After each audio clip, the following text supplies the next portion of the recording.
السلام علیکم ورحمۃ اللہ وبرکاتہ۔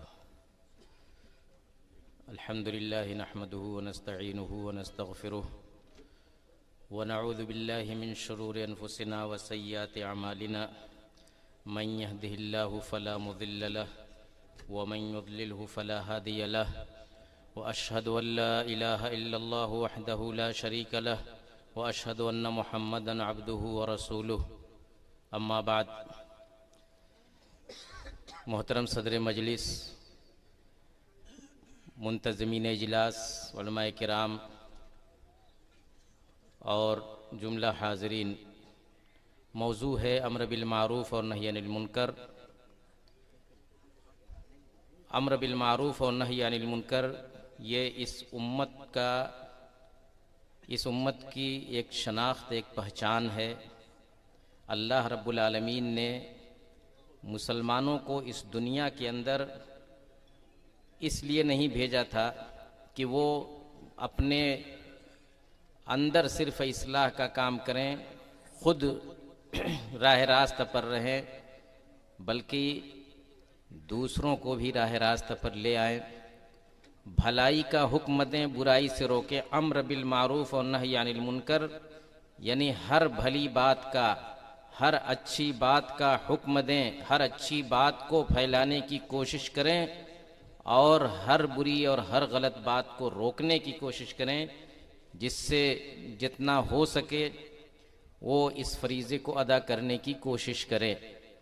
وَلْتَكُمْ مِنْكُمْ أُمَّةٌ يَدْعُونَ إِلَى الْخَيْرِ وَيَأْمُرُونَ بِالْمَعْرُوفِ وَيَنْهَوْنَ عَنِ الْمُنْكَرِ وَأُولَئِكَ هُمُ الْمُفْلِحُونَ۔ اس آیت میں دعوت الی الخیر کا کام کرنے والے، امر بالمعروف اور نہی عن المنکر کا کام کرنے والے کو کہا گیا کہ وَأُولَئِكَ هُمُ الْمُفْلِحُونَ، یہی لوگ فلاح پانے والے ہیں، یہی لوگ کامیابی حاصل کرنے والے ہیں۔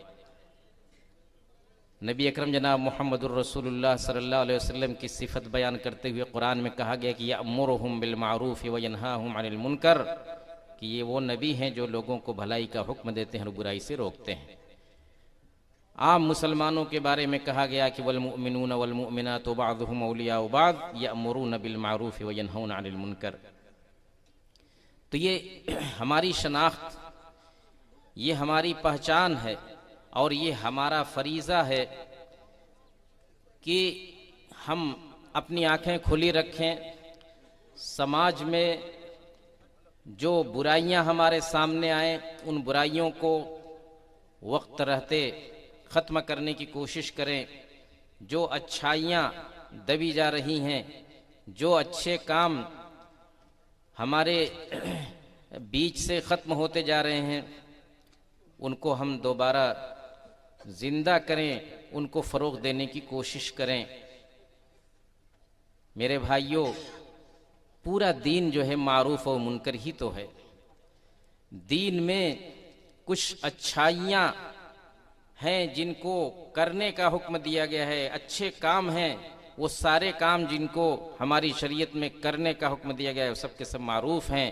جن چیزوں سے منع کیا گیا ہے سب کے سب منکر ہیں۔ پورے دین کا خلاصہ ہے امر بالمعروف اور نہی عن المنکر کی ذمہ داری ادا کرنا، پورے دین کی حفاظت کرنا ہے۔ اللہ رب العالمین نے ہمیں یہ فریضہ دیا ہے اور اس فریضے کی ادائیگی پر بہت سارے اثرات مرتب ہوتے ہیں۔ ایسا نہیں ہے کہ یہ کام ہم نے کیا تو ٹھیک، نہ کیا تو بھی کوئی بات نہیں، یہ کوئی اختیاری چیز نہیں ہے، بلکہ ہم اس کے لازمی طور پر مکلف گردانے گئے ہیں۔ اس چیز کو سمجھانے کے لیے قرآن کی آیت اور نبی اکرم صلی اللہ علیہ وسلم کی حدیث آپ دیکھیے۔ قرآن کے اندر اللہ تعالیٰ نے نبی اکرم صلی اللہ علیہ وسلم کو مخاطب کر کے فرمایا کہ وَاسْأَلْهُمْ عَنِ الْقَرْيَةِ الَّتِي كَانَتْ حَاضِرَةَ الْبَحْرِ إِذْ يَعْدُونَ فِي السَّبْتِ إِذْ تَأْتِيهِمْ حِيتَانُهُمْ يَوْمَ سَبْتِهِمْ شُرَّعًا وَيَوْمَ لَا يَسْبِتُونَ لَا تَأْتِيهِمْ كَذَلِكَ نَبْلُوهُمْ بِمَا كَانُوا يَفْسُقُونَ۔ اے نبی، ان سے یعنی یہودیوں سے ذرا پوچھئے اس بستی کے بارے میں جو ایک دریا کے کنارے واقع تھی، اس بستی کے لوگوں کا معاملہ کیا تھا کہ یعدون فی السبت، سنیچر کے دن کے بارے میں وہ حد سے تجاوز کرتے تھے۔ سنیچر کے دن سنیچر کے دن کی تعظیم کا ان کو حکم دیا گیا تھا، سنیچر کے دن خاص طور سے شکار وغیرہ سے منع کیا گیا تھا، تو وہ اس معاملے میں حیلے سے کام لیتے تھے، مکر کرتے تھے۔ اذ یعدون فی السبت، حد سے تجاوز کرتے تھے۔ کیسے کرتے تھے؟ استاتیہم حیتانہم یوم سبتہم، اللہ تعالیٰ ان کو آزماتا تھا۔ سنیچر کے دن مچھلیاں خوب جو ہے دریا کے اندر اچھل اچھل کر کے اوپر آتی تھیں، وہ للچائی نظروں سے دیکھتے تھے۔ وَيَوْمَ لَا يَسْبِتُونَ لَا تَأْتِيهِمْ، سنیچر کا دن گیا، مچھلیاں غائب۔ سنیچر کے دن جب کہ ان کو شکار نہیں کرنا ہے تو مچھلیاں پانی کے اوپر اوپر اچھل کر کے آتی تھیں، دیکھ کر کے للچاتے تھے، اور جیسے سنیچر کا دن گزرتا تھا مچھلیاں نظروں سے اوجھل ہو جاتی تھی۔ وَيَوْمَ لَا يَسْبِتُونَ لَا تَأْتِيهِمْ كَذَلِكَ نَبْلُوهُمْ بِمَا كَانُوا يَفْسُقُونَ، اللہ تعالیٰ کہتا ہے کہ ہم ایسے ہی ان کی بدعملی کی وجہ سے ہم ان کو اسی طرح سے آزماتے تھے۔ مفسرین لکھتے ہیں کہ وہ سنیچر کے دن انہوں نے جب یہ معاملہ دیکھا تو حرام چیز کو حلال ٹھہرانے کے لیے ایک تدبیر کی، ایک حیلہ اختیار کیا کہ کچھ گڈھے کھود رکھے تھے کہ سنیچر کے دن مچھلیاں آئیں تو ان گڈھوں میں پھنس جائیں، اور پھر ان گڈھوں کا منہ بند کر دیا جائے، سنیچر کا دن جب گزر جائے تو وہ مچھلیاں پکڑ لی جائیں۔ یہ حرام چیز کو حلال ٹھہرانے کی ایک سازش اور ایک حیلہ، ایک مکر تھا۔ اس طرح سے کوئی حرام چیز حلال نہیں ہو جایا کرتی، جو چیز منع ہے، حرام ہے، وہ حرام ہی رہے گی۔ اب ہوا کیا؟ اس نافرمانی پر، اس حرام کام کے ارتکاب پر قوم کے اندر دو طرح کا رد عمل سامنے آیا۔ قرآن اس کو ذکر کرتا ہے اس کے آگے کی آیت میں کہ وَإِذْ قَالَتْ أُمَّةٌ مِّنْهُمْ لِمَ تَعِظُونَ قَوْمًا اللَّهُ مُهْلِكُهُمْ أَوْ مُعَذِّبُهُمْ عَذَابًا شَدِيدًا، اب ان میں سے ایک گروہ نے کہا کہ تم کیوں ایسے لوگوں کو نصیحت کرتے ہو جن کو اللہ تعالیٰ ہلاک کرنے والا ہے یا سخت عذاب میں مبتلا کرنے والا ہے۔ گویا کہ کچھ لوگ ان کو روک رہے تھے، منع کر رہے تھے، امر بالمعروف اور نہی عن المنکر کا فریضہ ادا کر رہے تھے۔ کچھ لوگ خاموش تھے، صرف خاموش ہی نہیں تھے بلکہ کہہ رہے تھے، امر بالمعروف اور نہی عن المنکر کا فریضہ ادا کرنے والوں سے کہہ رہے تھے کہ رے بھائی ان لوگوں کو واعظ و نصیحت کرنے سے کوئی فائدہ نہیں، یہ لوگ ماننے والے نہیں، ان کے اوپر عذاب الہی آ کر کے رہے گا، کوئی فائدہ نہیں، کیوں تم ان کو نصیحت کرتے ہو؟ لِمَ تَعِظُونَ قَوْمًا اللَّهُ مُهْلِكُهُمْ وَمُعَذِّبُهُمْ عَذَابًا شَدِيدًا۔ غور کیجئے جواب کیا دیتے ہیں، قَالُوا مَعْذِرَةً إِلَىٰ رَبِّكُمْ وَلَعَلَّهُمْ يَتَّقُونَ، کہا کہ دو وجہ ہے، سارے دعات کو، اہل علم کو اور ہر ایک مسلم فرد کو اس پر غور کرنا چاہیے۔ کہا کہ دو وجہ سے ہم یہ کام کرتے ہیں۔ پہلی وجہ یہ کہ معذرتاً الی ربکم، اللہ کے یہاں معذرت پیش کرنے کے لیے، اللہ کے یہاں جواب دینے کے لیے کہ کل کے دن اللہ رب العالمین ہم سے پوچھ سکتا ہے کہ تمہارے سامنے ایک غلط کام ہو رہا تھا، تم نے دیکھا اپنی آنکھوں سے، تم نے روکا کیوں نہیں؟ امر بالمعروف اور نہی عن المنکر کا فریضہ تم نے ادا کیوں نہیں کیا؟ قالوا معذرت، یہ ایک وجہ یہ ہے کہ اس وجہ سے ہم کرتے ہیں۔ دوسری بات ہے کہ وَلَعَلَّهُمْ يَتَّقُونَ، کسے پتا، کون کہتا ہے کہ نہیں مانیں گے؟ کیا گارنٹی ہے کہ نہیں مانیں گے؟ ہو سکتا ہے کیوں مان ہی جائیں، ہم پہلے سے خود مان کر کے بیٹھیں کہ نہیں مانیں گے، وہ یہ غلط ہے۔ آج بھی ہمارے اندر بہت سارے لوگوں کے اندر یہ سوچ پائی جاتی ہے کہ ان کو سمجھانے سے کوئی فائدہ نہیں۔ میرے بھائیو، ہمارا کام ہے ان علیک الا البلاغ، یہ ایک ذمہ داری ہے اللہ تعالیٰ نے دی ہے، اپنے نبی کو بھی مخاطب کر کے فرمایا ہے کہ آپ کی ذمہ داری پہنچا دینا ہے، اللہ کا پیغام لوگوں تک پہنچا دینا ہے، ہدایت دینا اللہ کا کام ہے، تو ہمیں یہ ذمہ داری ادا کرنی ہے لعلہم یتقون، اس امید کے ساتھ کہ وہ مان جائیں گے۔ فلما نسوا ما ذکروا به انجینا الذین ینہون عن السوء واخذنا الذین ظلموا بعذاب بئیس بما كانوا یفسقون۔ جب یہ بھول گئے، نصیحتوں کو نظر انداز کر دیے، نہیں مانے، تو اللہ تعالیٰ کہتا ہے کہ ہم نے ان لوگوں کو نجات دے دی جو برائی سے روکتے تھے۔ غور کیجئے گا کہ سب سے پہلے اللہ تعالیٰ نے بچانے کا ذکر کیا کہ ہم نے ان کو بچا لیا عذاب سے جو برائی سے روکتے تھے۔ وَأَخَذْنَا الَّذِينَ ظَلَمُوا، اور جو برائی میں ملوث تھے ان کو ہم نے سخت عذاب میں مبتلا کر دیا ان کی بدعملی کی وجہ سے۔ فَلَمَّا عَتَوْا عَمَّا نُهُوا عَنْهُ قُلْنَا لَهُمْ كُونُوا قِرَدَةً خَاسِئِينَ۔ تو دیکھیے کہ ایک فریق جو امر بالمعروف اور نہی عن المنکر کا فریضہ ادا کر رہا تھا، اس کے بارے میں اللہ تعالیٰ نے صاف صاف کہا کہ ہم نے ان کو بچا لیا، نجات دے دی ان کی اس عمل کی وجہ سے۔ اور ایک فریق معصیت میں غرق تھا، اللہ تعالیٰ نے ان کو کہا کہ ہم نے ان کو عذاب میں اور اپنی گرفت میں لے لیا۔ جو یہ کہتے تھے کہ کیوں نصیحت کرتے ہو، کیوں منع کرتے ہو، ان کا کوئی تذکرہ نہیں ہے۔ مفسرین کے اندر اختلاف ہے اس بات کے کہ آیا وہ نجات پانے والوں میں سے تھے یا ہلاک ہونے والوں میں سے تھے۔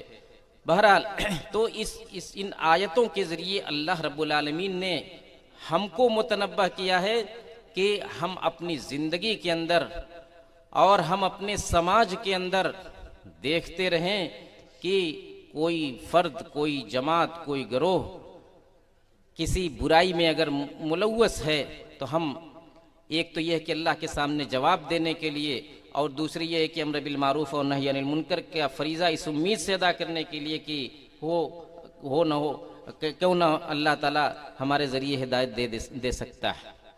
اسی چیز کو میرے بھائیوں نبی اکرم جناب محمد الرسول اللہ صلی اللہ علیہ وسلم نے ایک بڑی اچھی مثال دے کر کے سمجھایا ہے۔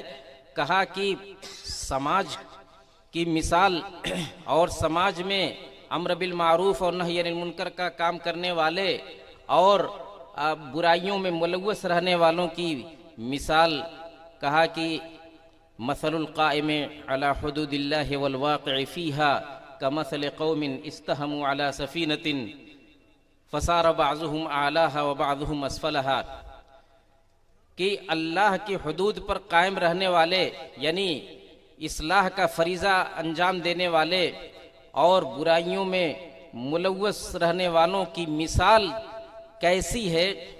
کہا کہ جیسے کوئی قوم ہو، وہ نکلی سفر کے لیے، سمندری سفر کے لیے، انہوں نے ایک کشتی لیا اور کشتی 2 منزلہ تھی۔ قرآن اندازی کی گئی اور قرآن اندازی کے بعد کچھ لوگ کشتی کے اوپری حصے میں بیٹھے، کچھ لوگ نیچے والے حصے میں بیٹھے۔ 2 منزلہ کشتی تھی، کچھ لوگ اوپر والے حصے میں بیٹھے، کچھ لوگ نیچے والے حصے میں بیٹھے۔ غور کیجئے گا سماج کی مثال دی جا رہی ہے۔ تو نیچے والوں کو جب پانی کی ضرورت ہوتی تھی، اس حدیث میں آگے کہا گیا کہ نچلی منزل پر جو لوگ تھے ان کو پانی کی ضرورت ہوتی تھی تو اوپر جاتے تھے، اوپر جا کر کے کھلے حصے سے سمندر سے پانی لے کر کے آتے تھے۔ بار بار ان کے جانے آنے کی وجہ سے ایک تو ان کو بھی تردد ہوتا تھا، دوسرے اوپر والوں کو بھی تکلیف ہوتی تھی کہ یہ لوگ بار بار آتے ہیں جاتے ہیں، آتے ہیں جاتے ہیں۔ تو انہوں نے سوچا کہ اس تردد اور اس تکلیف سے بہتر یہ ہے کہ ہم کشتی کے نچلے حصے ہی میں ایک سوراخ کیوں نہ کر لیں اور یہیں سے پانی کیوں نہ لے لیں۔ غور کیجئے گا اللہ کے نبی صلی اللہ علیہ وسلم کس طرح سے کتنی اچھی مثال دے کر کے سمجھانے کی کوشش کی ہے۔ کہا کہ کشتی کے نچلے حصے میں اس کے پیندے میں ایک سوراخ کر لیں اور یہیں سے پانی لے لیں۔ نتیجہ کیا ہوتا؟ کشتی میں کہ سوراخ کیا جاتا اس کے پیندے میں تو پانی ان کو تو وقتی طور پر مل جاتا، لیکن وہ پانی پوری کشتی میں بھر جاتا اور کشتی ڈوب جاتی کہ نہیں ڈوب جاتی۔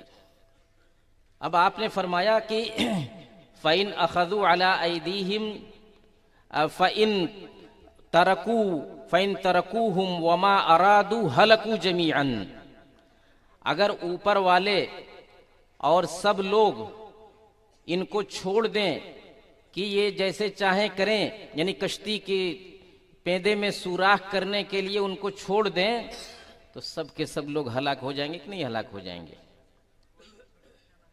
وَإِنْ أَخَذُوا عَلَىٰ أَيْدِيهِمْ نَجَوْا وَنَجَوْا جَمِيعًا، اور اگر ان کا ہاتھ پکڑ لیں گے تو وہ بھی نجات پا جائیں گے اور پوری کشتی کے لوگ نجات پا جائیں گے۔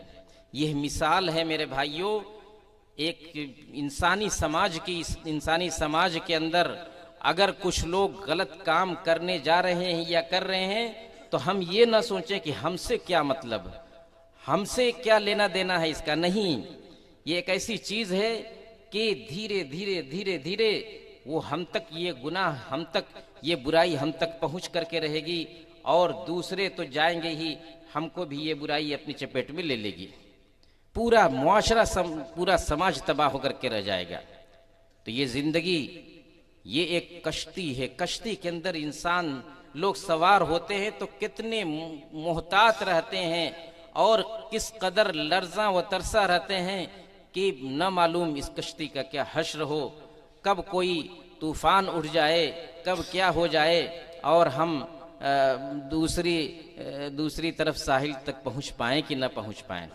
تو اسی طریقے سے ایک سماج کو بہت ہی حساس اور بہت ہی محتاط رہنا چاہیے اس تعلق سے، اور ہمیشہ اپنی آنکھیں کھلی رکھنی چاہیے۔ آج میرے بھائیوں آپ نے اپنے سماج کو دیکھیے، آج دیکھیے کہ ہمارے اندر، ہم مسلمانوں کے اندر وہ کون سی خرابی ہے، وہ کون سی برائی ہے جو نہیں پائی جاتی۔ ابھی آپ نے کتنی برائیوں کا تذکرہ سنا، شرک سے لے کر کے اور عبادات میں، اخلاقیات میں، معاملات میں، ہر طرف برائیاں اور شریعت کی مخالفت۔ میراث کا حال آپ نے سنا کہ اچھے خاصے لوگ میراث کو شریعت کے مطابق تقسیم نہیں کرتے، دنیا بھر کے حیلے بہانے کر کے میراث روک لیتے ہیں، خاص طور سے بیٹیوں کو اور بہنوں کو، یعنی عورتوں کو میراث نہیں دیتے، جبکہ اللہ تعالیٰ کا یہ فریضہ ہے، نصیباً مفروضہ ہے۔ اسی طریقے سے زناکاری اس قدر عام ہے، گھر گھر کی کہانی ہے۔ آپ اپنے گاؤں محلے میں، اپنے علاقے میں، اپنے پاس پڑوس میں غور کریں گے، تلاش کریں گے تو اس کے درجنوں نمونے ملیں گے۔ آج نوجوان لڑکوں لڑکیوں کا جو معاملہ ہے کس قدر خطرناک صورت اختیار کر چکا ہے۔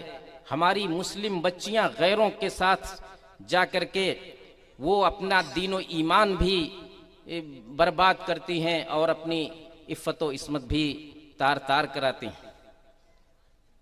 سود کا معاملہ دیکھ لیجئے کہ کس قدر بڑھتا جا رہا ہے۔